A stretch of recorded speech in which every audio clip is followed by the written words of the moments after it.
Olá, seja bem-vindo a mais um Café Teológico. Muito obrigado por sua companhia, você que nos acompanha pela TV Evangelizar e também por nossas redes sociais. No programa de hoje falaremos sobre a pastoral do trânsito.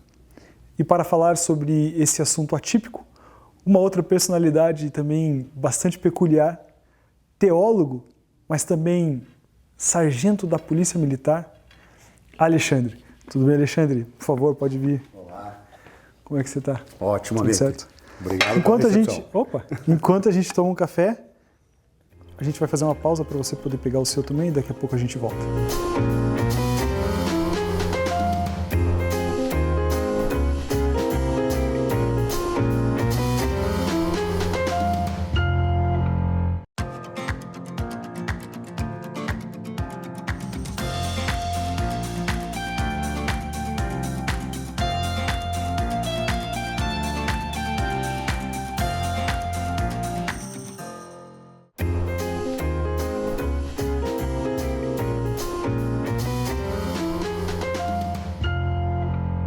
Voltamos com o Café Teológico dessa semana. Estamos falando sobre a pastoral do trânsito com o Sargento Alexandre. Sargento, Polícia Militar, teologia, como que você entrou nessa seara? Complicado, né? Difícil. As pessoas muito me perguntavam, né? Mas por que teologia na PUC, né? Curso para padre e tal. Falei, não, eu já atuava, né? Começou na minha atuação perante a minha comunidade. Sempre tentei buscar uma forma de ajudar um pouquinho mais do que o meu trabalho, né? Policial militar, um servidor do Estado, mas eu também sempre buscava algo diferenciado, né? Trabalhar com a minha comunidade. E aí comecei a trabalhar na catequese. Da catequese, as formações, conhecer pessoas, Padre Roberto, Professor César Leandro. E aí aquela instigação, né? Olha, interessante, você é um policial, trabalho na Rony, né? Que é uma polícia diferenciada. Né, trabalha com uma situação peculiar, né, um crime mais pesado, um crime mais difícil de se lidar. Sim. E aí, então, eu sou convidado para fazer teologia na PUC. E sou instigado por isso. Então, tá bom, então vamos lá. Um desafio em minha vida. E aí comecei, então, o curso de teologia na PUC. Que legal. E que horizontes o curso te abriu? O curso em si, ele é uma nova catequese, né? Eu sempre falo, a minha catequese, a minha adorável, né? Minha mãe sempre foi uma catequista de mão cheia. E aí, né, os padres, a comunidade, fazendo uma segunda catequese um pouco mais esclarecedora, mas mesmo assim ainda faltava um pouquinho, né? Eu precisava descobrir se realmente a maçã era o fruto proibido, né? E aí até me frustrei quando soube que não era, né? Falei, puxa, que pena, mas tudo bem, vamos lá. E aí então, né, uma nova catequese, um novo conhecimento, novos horizontes. E aí então realmente foi muito bom para mim como pessoa, né? E como você chegou na pastoral do trânsito? A pastoral do trânsito, ela nasce de uma conversa na PUC, né? A PUC, ela tem o cafezinho também nos intervalos. E aí o professor César Leandro, que era o meu coordenador na época, né? Ele me instiga e aí ele conversa sobre alguns assuntos e eu falei, olha, a espiritualidade é algo que realmente mexe com as pessoas. As pessoas não conseguem trabalhar ela de forma tão boa como ela é. Né? A espiritualidade ainda está muito ligada à religião. E as pessoas ainda precisam esclarecer um pouco mais que a espiritualidade também tem quem não tem religião. E aí, então, nesse momento, eu conto um fato, onde eu bati o carro, eu fui o causador do acidente. Né? Tava lá, fui trocar um CD. CD, acho que as pessoas nem sabem que é. Não sabem que é isso. Os jovens não vão saber. CD era algo legal que a gente ouvia música, escolhia os artistas. Mas isso aí é já do século passado. Uma bolachinha redonda assim, achatada, que a gente colocava um aparelho de som. Algo que talvez em sebo ou museu se encontre. Como diz o meu filho, pai, você tem que se atualizar um pouco mais. E aí então eu vou trocar e aí nesse momento eu acabo colidindo com o veículo da frente, por um descuido meu. O senhor sai, eu policial sempre ando armado. E aí o senhor sai querendo brigar comigo, ele e o filho, e me brigando, e tentando. Eu, não, gente, calma, não vai acontecer, eu pago o conserto e tal e tal. A discussão, ela acaba ficando um pouco mais aflorada por parte deles. Eu, não, calma. Consigo acalmá-los. E aí, então, nesse momento, ele olha para mim e fala, você é policial? Qual que é a sua profissão? Eu falei, eu sou policial. Mas policial anda armado? Eu falei, eu estou armado. Ele falou, peraí, então eu queria bater em alguém que estava armado. Eu falei, não, o senhor não ia me bater, porque a gente não iria brigar. Mas ele falou, não, mas eu queria briga com alguém armado. Eu falei, o senhor queria? Mas eu não queria. E aí, então, eu conto isso para o professor. Ele já no primeiro estalo, professor de espiritualidade e tal, chama alguns professores ali, né? Eu até brinco, né? A PUC, o curso de teologia você não pode falar nada. Tudo vira um artigo, vira um TCC, ou vira um projeto. Ou vira um projeto. E aí então a gente conversa e tal, e aí foi fomentando essa conversa, né? Ele foi me fomentando com professores, foi me esclarecendo um pouco mais a questão da espiritualidade. E aí então ele falou, nossa, e quem sabe, né, fazermos um artigo sobre a espiritualidade no trânsito. Fizemos, né, eu com a ajuda de vários professores, colegas de turmas me ajudando. E aí então ele me instiga que o meu TCC fosse nessa área.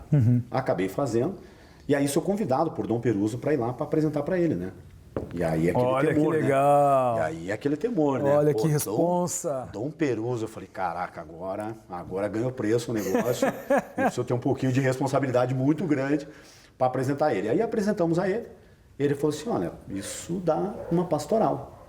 Que legal, cara. Aí eu falei, não, Dom, eu acho que o senhor não entendeu, é só um artigo, né? Eu sou modesto. Aí ele falou, não, eu quero a pastoral do trânsito. Você vai fundar a pastoral Que do legal, cara. E aí fundamos a pastoral do trânsito. E o que ela faz? A pastoral do trânsito, basicamente, a gente trabalha com três fases dela, né? A gente vai trabalhar as crianças, né? Vai trabalhar ali na catequese, eu como catequista vou buscar essa questão. A gente trabalha também com os adultos na parte de ruas, pega todos esses projetos que já existem, essas campanhas do governo e traz a espiritualidade junto para que eles trabalhem. E aí a gente trabalha uma terceira via, que é a via dos parentes dos acidentados. O que a gente tem hoje? O Hospital Cajuru, uma referência né, em traumas, mas também uma experiência minha, me permita, o que acontece? Eu sofro um acidente, a minha esposa é informada, eu estava de moto, ela não é muito fã de moto, eu acabei sofrendo um acidente com uma moto, e aí ela vai para o hospital. Quando ela vai para o hospital, ela fica ali, e o hospital ele tem todo um protocolo de atendimento, e esse protocolo é 2 horas, imagina a angústia de quem quer informação de um parente, de um ente, lá fora. E aí, então, nesse momento, ela fica toda nervosa, mas aflita, sem informações. O hospital não tem uma estrutura tão grande, né? Um hospital, apesar de ser mantido pelo Grupo Marista, mas ele também tem suas dificuldades ali com relação a recursos. E aí, então, quando ela consegue entrar, ela entra, olha pra mim e fala, você tá bem? Eu falei, tô. E ela, desmaia. Caramba, apaga. Foi o tempo de... Ela só me olhou, falou, você tá bem, tá vivo e apaga. E aí eu perguntei para ela, falei, mas o que aconteceu? Ela falou, olha, é angustiante ficar lá fora. Você precisava trabalhar isso dentro da tua pastoral, dentro do teu curso. E aí eu já tinha fomentado, né, fazer esse trabalho, esse artigo sobre trânsito e a espiritualidade. Eu falei, opa, tem coisa aí. Tem coisa boa aí pra gente trabalhar, que é os parentes de quem fica no hospital aguardando. E o trânsito? Qual é a gravidade do trânsito hoje? Por que essa pastoral é tão urgente dentro das nossas cidades? Infelizmente, o trânsito hoje ele já supera o câncer em termos de morte. Realmente, o trânsito ele mata. E aí, quando a gente vai trabalhar essa questão, quando eu fui buscar esses números, são assustadores os números. A gente tem jovens de 18 a 23 anos, mais ou menos, que são jovens mais afetados e pior, eles acabam se tornando incapazes de produzir. Então, quando você fala em jovens de 18 anos, você pensa, poxa, são jovens que podem produzir.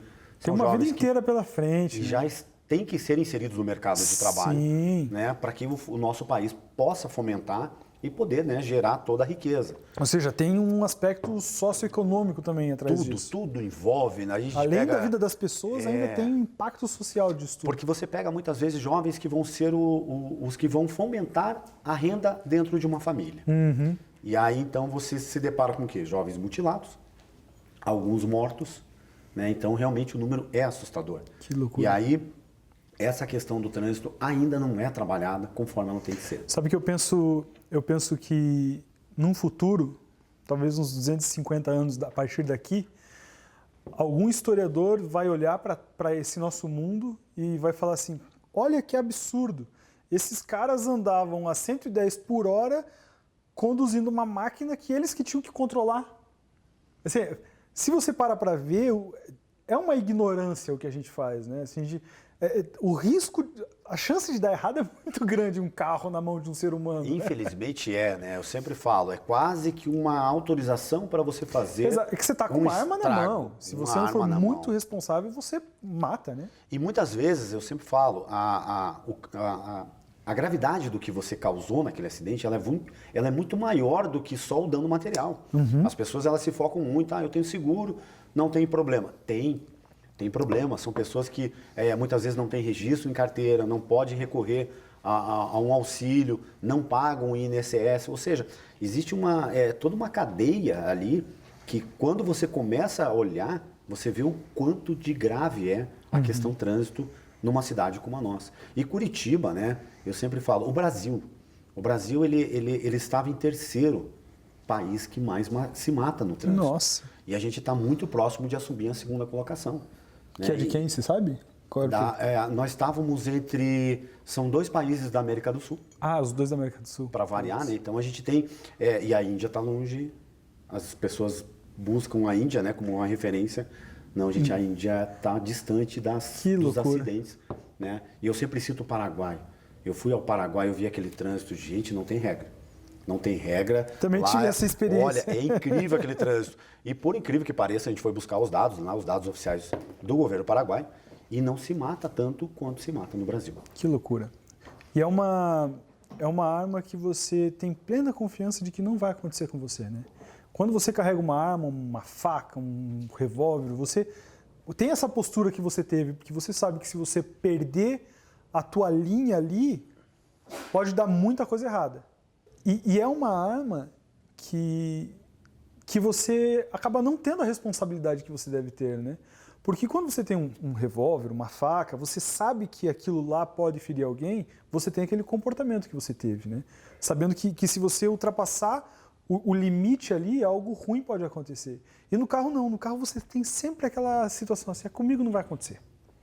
Não vai acontecer porque eu sou super habilidoso, porque o meu carro tem freio ABS, porque aqui só nessa mão, só nessa faixa contínua aqui não vai acontecer nada, vou ultrapassar na curva.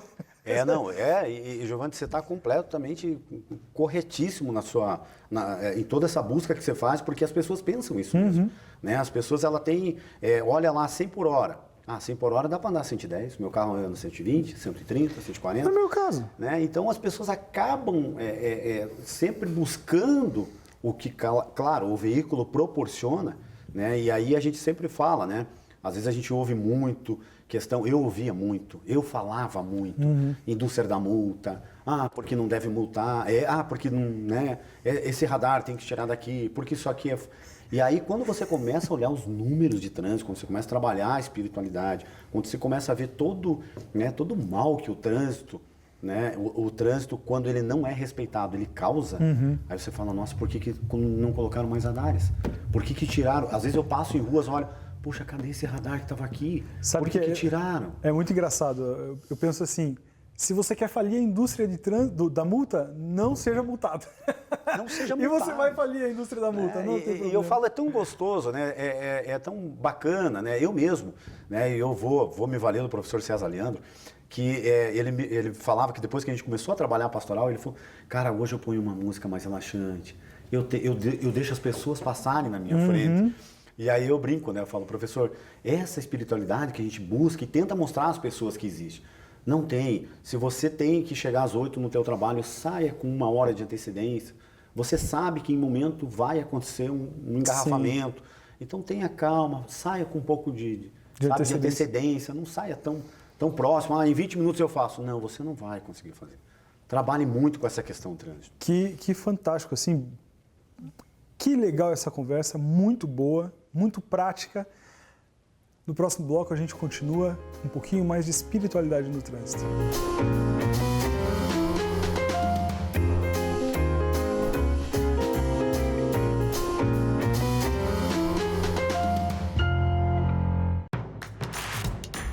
Não perca mais nenhum vídeo da TV Evangelizar.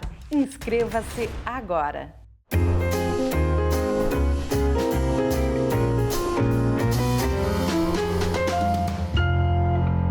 Estamos de volta com o Café Teológico. Muito obrigado pela sua companhia, você que nos acompanha pela TV Evangelizar e também por nossas redes sociais. A conversa de hoje é com o Sargento Alexandre sobre a pastoral do trânsito. E, Sargento, refletindo tudo que a gente conversou no bloco anterior, e um pouco da minha vida pessoal, eu penso como é necessário uma reflexão interior para você entender o que o trânsito é de fato, né? E eu tive muito treinamento de primeiros socorros. E uma vez eu ouvi um barulho e fui atender. E quando eu cheguei no local, o motoqueiro estava recém-deitado no chão e o sangue começou a escorrer da cabeça dele, fazia aquela poça de sangue. Eu conversei com as pessoas do local e a pessoa me falou o seguinte: o motoqueiro furou o sinal, mas a caminhonete não conseguiu parar. Por causa dessa reflexão interior, por causa desse movimento de espiritualidade, eu comecei a mudar o meu comportamento no trânsito. Como que a gente pode ajudar a pastoral do trânsito nesse caminho de desenvolvimento espiritual? Bacana essa sua experiência, que é justamente o que a gente sempre comenta, né? Dentro da pastoral do trânsito, quando a gente vai trabalhar essas ações, né, a gente tem todos os órgãos oficiais, fazem excelentes campanhas, mas o que a gente sente a falta ainda é dessa parte da espiritualidade. E aí nós temos um embate, porque a maior parte das pessoas falam assim: ah, não, você vai vir com religião. Não, eu vou vir com a espiritualidade. Claro, a religião nos acompanha, somos uma pastoral da Arquidiocese de Curitiba, mas a gente vai trabalhar, e Dom Peruso sempre fala para nós, trabalhe de forma ecumênica, vai muito forte na parte ecumênica. Temos vários voluntários que trabalham conosco, que são de outras denominações religiosas. E aí então a gente vai buscar justamente esse momento que a pessoa reflita, olhe para o ser humano. Eu sempre falo, eu pego um amigo meu como exemplo maravilhoso nesse momento. Ele tem um carro luxuoso, um carro que anda muito, corre muito. E aí um dia eu peguei uma carona com ele, a gente parou ali próximo do Jardim Botânico. Aí um cidadão veio, pediu algum dinheirinho, algumas moedas, né? Aquele pessoal que sempre pede. Ele abriu o carro, foi, pegou uns R$5 e deu para ele. Falou assim: olha, que momento bacana, eu estou ajudando alguém. E eu fiquei observando. Falei: poxa, parabéns, realmente, né? Sua forma de agir é a sua espiritualidade. Ok. Pegamos a 277, eu rezei, acho que pelo menos umas 10 Ave Marias, que foi o que deu para rezar, né? Realmente o trajeto ali foi bem rápido. E aí eu olhei para ele e falei assim: deixa eu entender. Agora há pouco você trabalhou a tua espiritualidade em oferecer para alguém aquilo que você tem, e no passo seguinte você pega uma velocidade muito maior que a permitida, não deixou ninguém passar você queria passar todo mundo. Eu falei: deixa eu entender essa tua relação. Daí ele me olhou e falou assim: sabe que eu não tinha parado para pensar nisso? Eu falei: você é uma pessoa boa, você tem uma boa espiritualidade. Tenta trabalhar isso quando você está dirigindo. Que legal. Porque realmente é essa reflexão que eu sempre falo para as pessoas. Procura essa espiritualidade. Eu vou buscar na missa, né? Eu sempre falo, eu sou de uma capela, no bairro ali do Cajuru, e a minha capela é o máximo. Quando ela tá cheia, os carros vão chegando, estacionando tudo certinho. Os últimos, que é mais ou menos eu, quando tá chegando na missa, né? Às vezes sempre chego em cima do laço, quando vai colocar o carro já não tem vaga. Né? Ah, não, eu vou pôr aqui, que eu conheço o Giovanni, né? Ele também sai tarde, eu vou trancar ele aqui. E aí eu tranco ele, mas eu não vi que eu já tranquei o outro, aí o outro vem e tranca. Opa, não, mas se ele trancou, eu também posso trancar. Resumindo, ninguém sai. E aí o pessoal sai da missa com a espiritualidade aflorada, né? As pessoas vão lá, rezam, todo tem mundo aquele leve. momento, comunidade, sai leve, bonito e sai. Olha, tá lá o seu carro trancado. E a pessoa não se irrita, a pessoa não fica nervosa, não xinga, não buzina, não começa a falar palavrão. E aí eu falo: poxa, mas se eu posso aplicar isso em momentos, por que eu não trago isso para a via urbana? Sim. Né? Essa calma, esse momento de, puxa, não tenho o que fazer. Né? Cara, Vamos parece que esperar dentro do carro a gente se transforma assim, qualquer pessoa que nos ultrapasse tá passando por cima de mim, tá me enganando, essa pessoa tá tirando meu dever, meu direito. Que ele me passou? Essa pessoa não... Como muito que ele engraçado me passou? o nosso comportamento, fruto do nosso orgulho de estar querendo sempre estar à frente, acima dos outros, né? Agora, o trabalho é muito lindo e certamente, como o trânsito, existem outras pastorais que podem emergir. Como que foi esse processo de criar uma pastoral? Assim, do zero. Você já contou um pouquinho de como a ideia chegou no Dom Peruso, mas e daí para lá? Quais são as dificuldades? Quais são os caminhos? O que tem que ser feito? O que não? Quem tiver uma ideia de pastoral, o que tem que fazer? Primeiro, pode ter certeza que vai ter muito trabalho. Né? Eu sempre falo, nós somos um bebê, né? A pastoral ela tem 3 anos, né? Então realmente ela tem todas as dificuldades de um bebê. Nós temos a incompreensão ainda das pessoas, né? As pessoas são... A questão da espiritualidade, você fala, olha, vamos trabalhar a espiritualidade. Puxa, mas eu não tenho... Eu não faço parte da sua religião. Eu falo, não, você tem uma espiritualidade, né? E você não precisa estar na minha religião. Você não precisa ser católico para trabalhar essa espiritualidade. Sim. Podemos trabalhar junto a nossa espiritualidade. Sim. E é um dos pedidos de Dom Peruso, né? Então, quem quiser trabalhar uma pastoral, saiba que vai ter que trabalhar de forma ecumênica. Né? Dom Peruso gosta muito disso, né? Participa de muita coisa. E aí o que acontece? O grande trabalho que a gente tem é justamente angariar pessoas, claro. A nossa Igreja Católica, ela trabalha com voluntariado, então a gente precisa dos voluntários, né? E claro, sempre estar inserido, eu sempre falo, as pastorais elas não são contra nenhum ato de governo, elas não podem ser contra ao que já existe, ela tem que ser apenas uma forma de trabalhar diferente do que se trabalha, né? Então, quando a gente vai procurar o Detran, a gente é muito bem recebido lá, e aí quando eu chego lá e digo, olha, temos a espiritualidade para trabalhar, mas que bom, e aí as pessoas vão nos abraçar. Que legal, que então, legal. Essa campanha que você tem, vamos colocar um pouco de espiritualidade, vamos talvez fazer um ato ecumênico nessa passeio de moto, qualquer coisa que eu valha, e aí então as pessoas começam a abrir as portas. E todas as pastorais podem trabalhar dessa forma. Que fantástico, que legal. E daqui para frente, quais são os desafios que você vê na Pastoral do Trânsito? Nós tivemos a pandemia, né? Então a pandemia nos trouxe um grande problema, né? Nós trabalhávamos com ações, né? Desde com crianças, com os motoristas e com os parentes ali do hospital. E aí a gente teve um boom, né? A pandemia nos trouxe aí um travamento nesse trabalho. Amanhã, inclusive, eu tenho uma reunião com o Dom Peruso, né? Vou estar participando ali com os auxiliares dele, para justamente a gente ver novos horizontes para se trabalhar, né? Porque a gente precisa abrir trânsito. Eu sempre falo, o trânsito ele não para, ele não tem tempo, o tempo corre em desfavor ao trabalho da igreja, e é um clamor da igreja, né? É um clamor das pessoas que estão na igreja. Poxa, mas a igreja não olha para o trânsito, e por isso que Dom Peruso até pediu, vamos fazer uma pastoral.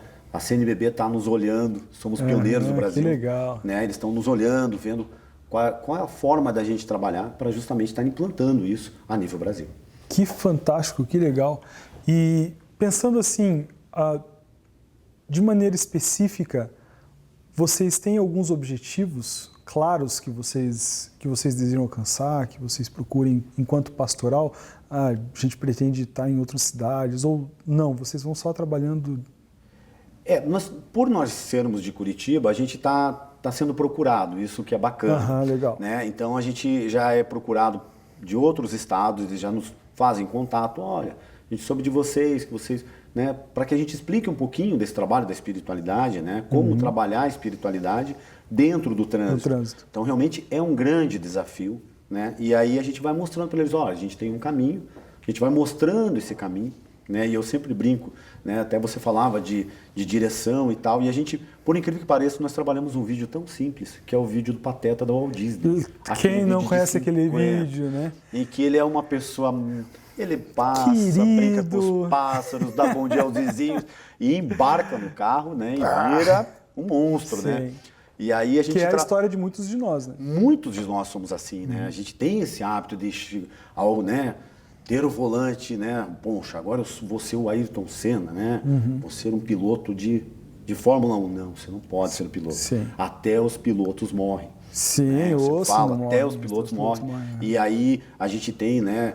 Todo um cuidado que se tem para que a velocidade atinja aquele, né? Então a via urbana não é feita para você pegar 100, você pegar 80, né? As vias calmas. Quando eu passo ali na 7 de setembro, eu olho a via calma, carro tentando passar por tudo quanto é lado, eu digo, gente, mas por quê? Né? Essa via é calma, é justamente para você com mais responsabilidade, dar mobilidade ao trânsito, dar preferência no trânsito. Mas é uma doença social muito clara, né? A gente vive numa sociedade de produtividade. A gente não pode gastar 40 minutos no trânsito, né? Uma vez eu tive a possibilidade de viajar e eu fui para Boston.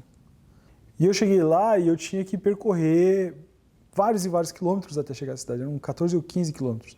No horário de pico, isso levava 40 minutos numa via rápida, assim, com 5 faixas. Assim. Eu fui reeducado para eu andar naquele lugar, porque eles têm uma paciência, mesmo sabendo que eles têm que ser produtivos, né? Talvez a gente tenha que refletir um pouco mais quais são as nossas prioridades. E principalmente, né, olhar o seu semelhante com o mesmo olhar que você tem, né, aquela empatia, realmente olhar para eles, não, ali é um ser humano. Fantástico, ele não é meu inimigo, ele não está ocupando meu espaço, não é porque ele tem um carro diferente do meu, ou melhor, ou pior do que o meu, que eu vou dizer, não, agora é a minha vez, aqui é o meu momento. Né? Essa questão do meu momento, a gente trabalha muito na espiritualidade, essa coisa de você, calma, reflita, deixa ele passar. Né? Não tem por que a gente ter esse desencontro do que você é no momento em que você faz uma caridade e ao momento em que você está no volante. Está ao volante. Ou no guidão. Ou no guidão de uma moto, ou numa bicicleta, eu sempre falo, né? Essa parte, né? Tem até uma campanha que eu achei bem interessante, o trânsito somos todos nós, né? Muito se fala do motorista, mas às vezes o pedestre também não colabora. Não colabora. Ele não colabora. O ciclista não colabora. Não colabora. Hoje mesmo de manhã eu estava indo trabalhar, um ciclista passou no sinal vermelho, o ônibus quase atropelou, quer dizer, eu fiquei pensando, poxa, será que esse ciclista não mediu que no ônibus tem mais pessoas, né? Um simples gesto dele parar um pouquinho poderia ter evitado. Às vezes é a nossa paixão pela adrenalina que nos atrapalha. Infelizmente. Eu acho que nesses últimos instantes de conversa você falou uma coisa que para mim foi matadora. Quando a gente está no trânsito, às vezes a gente vê uma máquina do outro lado, mas na verdade é um ser humano que está ali. É uma pessoa que está lá. É uma pessoa que urge por um encontro, por um contato, por uma comunicação de duas pessoas, de dois seres humanos, sem contar os pedestres que obviamente, ao ver você, compreende a fragilidade deles. Então, vamos pegar um pouquinho dessa espiritualidade do Papa Francisco, do encontro, e vamos ter encontros com pessoas no trânsito e não com máquinas rivais. Tem algum site para a gente entrar em contato? Nós temos o site, né, www.pastoraldotrânsito, e ela está vinculada à Arquidiocese, né? Então, ali você vai encontrar também ali todo o nosso trabalho, um pouquinho do que a gente faz, né? Pode entrar lá no site da Arquidiocese mesmo, encontra. Também estamos nas redes sociais, estamos no Instagram, estamos no Facebook, né? Qualquer dúvida, poxa, eu queria saber como participar. Gente, apoio para aplicação. Eu sempre falo, quando pergunto, vocês querem voluntário? A gente clama por voluntário. Legal. Pelo amor de Deus, venha nos ajudar. Pegue o nosso material, divulgue o nosso material em sua comunidade, né? E com certeza estamos abertos aí. Tem uma equipe bacana lá querendo ajudar muito nessa questão do trânsito. Que legal, uma maneira simples de fazer um mundo melhor. A gente se encontra no próximo programa. Até mais.